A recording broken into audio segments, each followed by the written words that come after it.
Assalamu alaikum lovely students, welcome to BioFlow. Before watching this video, make sure you like, comment, share and subscribe. Lovely students, आज जो हम discuss करने वाले हैं वो बहुत ही ज़्यादा इम्पॉर्टेंट टॉपिक जो है लाइफ साइकिल ऑफ HIV। तो लवली स्टूडेंट्स, सबसे पहले आपको पता होना चाहिए HIV वायरस के बारे में। HIV एक रेट्रो वायरस होता है और रेट्रो वायरस का मतलब क्या है? रेट्रो वायरस एक ऐसा वायरस होता है जिसमें RNA as a genetic material present होता है और ये वायरस क्या करता है, उस RNA को जो है DNA में चेंज करता है, यानी रिवर्स ट्रांसक्रिप्शन का प्रोसेस होता है रेट्रो वायरस में। और ये रिवर्स ट्रांसक्रिप्शन कौन करता है? एक एंजाइम जिसको हम कहते हैं रिवर्स ट्रांसक्रिप्टेज। तो लवली स्टूडेंट्स, HIV एक रेट्रोवायरस होता है। इस HIV का काम क्या होता है? ये ह्यूमन इम्यून सेल्स को टारगेट करता है और उसको डिस्ट्रॉय करता है। लवली स्टूडेंट्स, आपको पता है हमारे ब्लड में बहुत सारी इम्यून सेल्स प्रेजेंट होते हैं।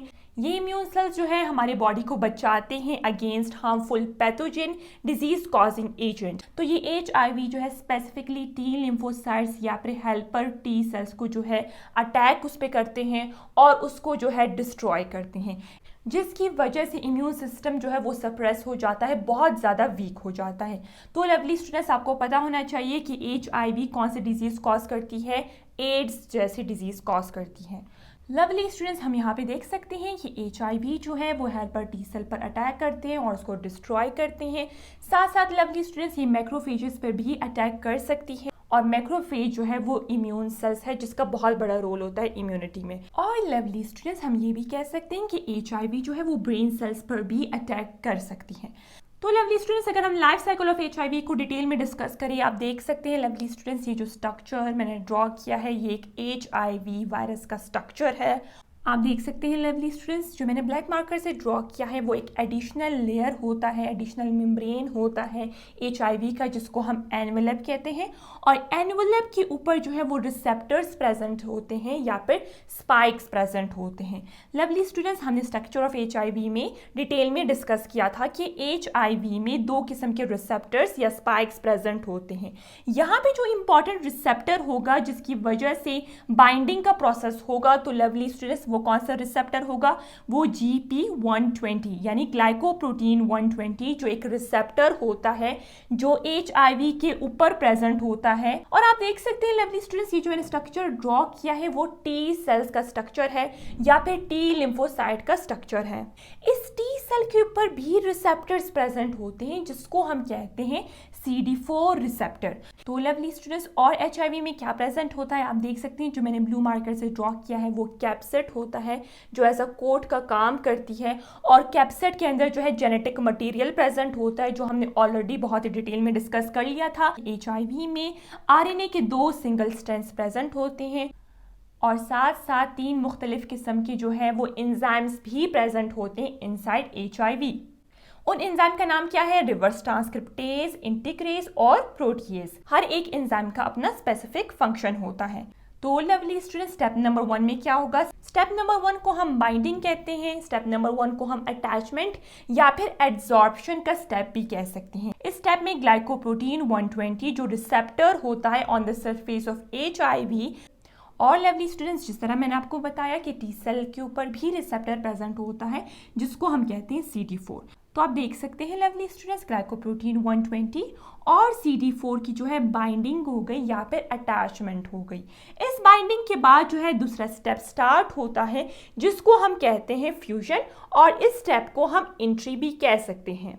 लवली स्टूडेंट, स्टेप नंबर 2 यानी फ्यूजन और एंट्री में क्या होता है आप देख सकते हैं, ये जो वायरल एनवेलप होता है वो फ्यूज हो जाता है, वो अटैच हो जाता है cell membrane of T cell.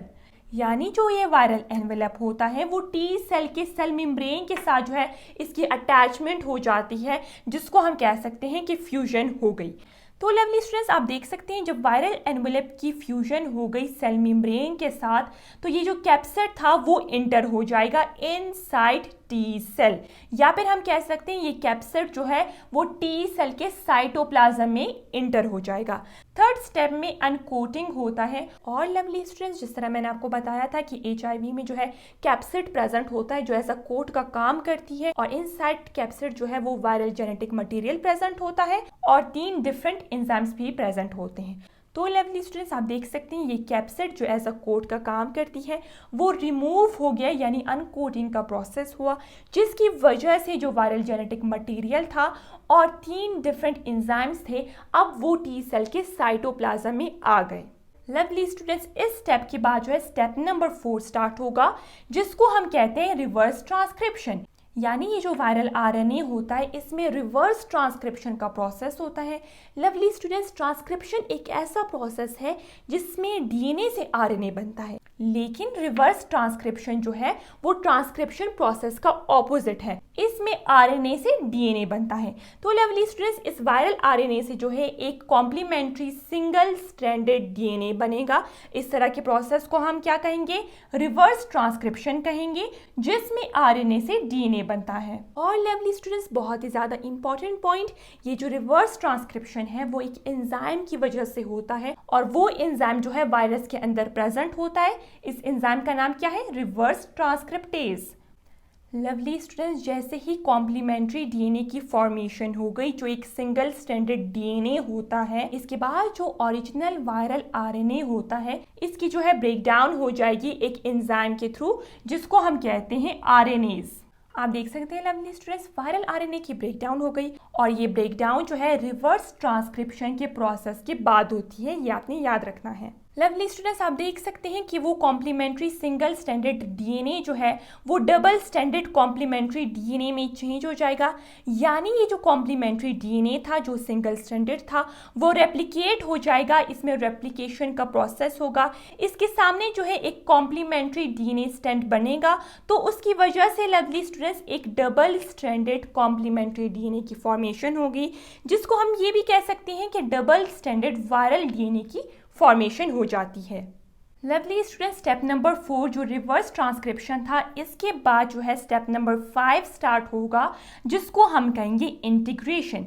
आप देख सकते हैं लवली स्टूडेंट्स, ये डबल स्ट्रैंडेड वायरल DNA जो है वो इनसाइड न्यूक्लियस आ गया। आपको पता है लवली स्टूडेंट्स, हर एक सेल में जो है साइटोप्लाज्म प्रेजेंट होता है और न्यूक्लियस प्रेजेंट होता है, तो टी सेल के अंदर भी एक न्यूक्लियस प्रेजेंट होता है। ये डबल स्ट्रैंडेड वायरल DNA जो है वो न्यूक्लियस में आ जाता है, और आपको पता होना चाहिए लवली स्टूडेंट्स कि न्यूक्लियस में होस्ट DNA भी प्रेजेंट होता है। आपको पता है न्यूक्लियस में DNA प्रेजेंट होता है। ये जो वायरल डबल स्ट्रैंडेड DNA था वो न्यूक्लियस में प्रेजेंट DNA के साथ जो है इंटीग्रेट हो जाएगा या फिर इनकॉर्पोरेट हो जाएगा। इंटीग्रेट का मतलब है कि ये वायरल DNA और होस्ट DNA जो है वो आपस में मिल जाएगा, और इस तरह की इंटीग्रेटेड DNA को हम क्या कहते हैं? प्रोवायरस कहते हैं। लवली स्टूडेंट्स, इस प्रोसेस में जो है एक इंटीग्रेटेड DNA की फॉर्मेशन हुई, इस वजह से इसको हम इंटीग्रेशन कहते हैं। और इंटीग्रेशन जो है एक स्पेसिफिक एंजाइम के थ्रू होती है, जिसको हम कहते हैं इंटीग्रेज। ये इंटीग्रेज एंजाइम किसके पास प्रेजेंट होता है? HIV के पास प्रेजेंट होता है। तो लवली स्टूडेंट्स, इंटीग्रेशन के बाद स्टेप नंबर 6 स्टार्ट होगा, जिसको हम कहते हैं ट्रांसक्रिप्शन एंड ट्रांसलेशन। ट्रांसक्रिप्शन एक ऐसा प्रोसेस होता है, जिस तरह लवली स्टूडेंट्स मैंने आपको पहले बताया, जिसमें DNA से एक मैसेंजर RNA की फॉर्मेशन होती है। इस तरह की प्रोसेस को हम क्या कहते हैं? ट्रांसक्रिप्शन। और रिवर्स ट्रांसक्रिप्शन क्या है? इस प्रोसेस का ऑपोजिट, यानी RNA से DNA की फॉर्मेशन होना, जो स्टेप नंबर 4 में हो चुका है। तो लवली स्टूडेंट्स, ट्रांसक्रिप्शन के प्रोसेस के थ्रू ये जो प्रो वायरल DNA है वो जो है मैसेंजर RNA में चेंज हो जाएगा। आप देख सकते हैं ये DNA से जो है एक RNA की फॉर्मेशन हुई, इस प्रोसेस को हम क्या कहेंगे? ट्रांसक्रिप्शन कहेंगे। और साथ साथ लवली स्टूडेंट्स, न्यू RNA की फॉर्मेशन, जिसको हम जीनोमिक RNA भी कह सकते हैं, उसकी भी फॉर्मेशन होगी। याद रहे लवली स्टूडेंट्स, ट्रांसक्रिप्शन के बाद एक मैसेंजर RNA की फॉर्मेशन होती है, और जीनोमिक RNA, जिसको हम न्यू RNA कह सकते हैं, और न्यू RNA की भी फॉर्मेशन होती है ट्रांसक्रिप्शन के प्रोसेस के बाद। लवली स्टूडेंट्स, ये जो ट्रांसक्रिप्शन का प्रोसेस है वो RNA पॉलीमरेज एंजाइम के थ्रू होता है। है जो होस्ट सेल में प्रेजेंट होता है, ये आपने याद रखना है। और जिस तरह लवली स्टूडेंट्स मैंने आपको बताया कि स्टेप नंबर 6 में ट्रांसक्रिप्शन का प्रोसेस होता है नंबर 1 और ट्रांसलेशन का प्रोसेस होता है नंबर 2। तो लवली स्टूडेंट्स ट्रांसलेशन का प्रोसेस होगा। लवली स्टूडेंट्स ट्रांसलेशन एक ऐसा प्रोसेस है जिसमें मैसेंजर आरएनए जो है वो प्रोटीन्स की फॉर्मेशन करती है। तो लवली स्टूडेंट्स आप देख सकते हैं कि वायरल प्रोटीन्स की फॉर्मेशन हो गई। ये वायरल प्रोटीन्स क्या करेगी, एंजाइम्स की फॉर्मेशन करेगी। और जिस तरह लवली स्टूडेंट्स आपको पता है एंजाइम जो होते हैं वो प्रोटीन होते हैं नेचर में, तो 3 डिफरेंट एंजाइम की फॉर्मेशन होती है जिसको हम कहते हैं रिवर्स ट्रांसक्रिप्टेज, इंटीग्रेज और प्रोटीएज। और लवली स्टूडेंट्स आपको पता है कि वायरस का जो कैप्सिड होता है वो भी प्रोटीन से मिलके बना होता है, वो भी प्रोटीन होता है नेचर में। तो ये वायरल प्रोटीन्स जो है उस कैप्सिड की भी फॉर्मेशन करती हैं। और साथ साथ लवली स्टूडेंट्स आप देख सकते हैं कि ट्रांसक्रिप्शन के प्रोसेस के थ्रू जो है न्यू आरएनए या फिर जीनोमिक आरएनए की फॉर्मेशन भी होती है। अब ये न्यू आरएनए की जो है वो कॉपीज बन जाएगी, यानी वो रेप्लिकेट हो जाएगा। और आप देख सकते हैं बहुत सारी कॉपीज बन गई वायरल आरएनए की। तो लवली स्टूडेंट्स इस स्टेप नंबर 6 के बाद जो ट्रांसक्रिप्शन और ट्रांसलेशन था, स्टेप नंबर 7 स्टार्ट होता है जिसको हम कहते हैं असेंबली या फिर मैच्योरेशन। लवली स्टूडेंट्स ये जो वायरल कंपोनेंट्स की फॉर्मेशन हुई, जिसमें वायरल प्रोटीन्स आता है, जिसमें वायरल एंजाइम्स आते हैं, जिसमें वायरल जेनेटिक मटेरियल आता है, ये सब जो है असेंबल्ड हो जाते हैं या फिर एक दूसरे से अटैच हो जाते हैं और एक मैच्योर HIV की फॉर्मेशन होती है inside T cell. Lovely students इस स्टेप को मैच्योरेशन का नाम इस वजह से दिया गया है क्योंकि इस स्टेप में जो है एक मैच्योर न्यू HIV की फॉर्मेशन होती है। और असेंबली हम इसको इस वजह से कहते हैं क्योंकि जो डिफरेंट वायरल कंपोनेंट्स थे वो आपस में असेंबल्ड हो गए, वो आपस में अटैच हो गए और किस चीज़ की फॉर्मेशन हुई, एक न्यू HIV की फॉर्मेशन हुई inside T cell. Lovely student step number 7 के बाद जो है स्टेप नंबर 8 स्टार्ट होता है जिसको हम कह सकते हैं release and budding. Lovely students ये रिलीज एंड बर्डिंग जो है वो लास्ट स्टेप है लाइफ साइकिल ऑफ HIV का। Lovely students as the name indicate इस स्टेप में होता क्या है, ये जो HIV की फॉर्मेशन हुई इनसाइड टी सेल, ये जो HIV है वो रिलीज हो जाएगा या फिर बड ऑफ हो जाएगा टी सेल से।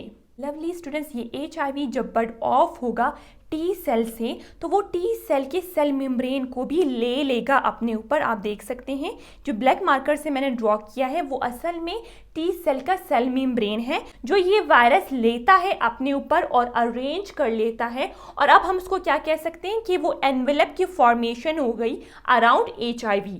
तो लवली स्टूडेंट्स जब ये HIV बड ऑफ होगा टी सेल से, वो टी सेल के सेल मेम्ब्रेन को भी ले लेगा जिसकी वजह से ये जो टी सेल है वो श्रिंक हो जाएगा साइज में और ये टी सेल जो है वो नॉन फंक्शनल हो जाएगा या फिर हम कह सकते हैं कि टी सेल जो है वो डिस्ट्रॉय हो गया या फिर टी सेल की ब्रेकडाउन हो गई। इसी तरह लवली स्टूडेंट्स ये जो HIV है वो बहुत सारे टी सेल को डिस्ट्रॉय करता है, यानी बहुत सारे इम्यून सेल्स को डिस्ट्रॉय करता है, जिसकी वजह से क्या होता है लवली स्टूडेंट्स, इम्यून सेल्स जो है वो ख़त्म हो जाते हैं बॉडी में और इम्यूनिटी जो है वो सप्रेस हो जाती है और इम्यूनिटी जो है बहुत ज़्यादा वीक हो जाती है। इस किस्म के डिसऑर्डर को हम एड्स कहते हैं।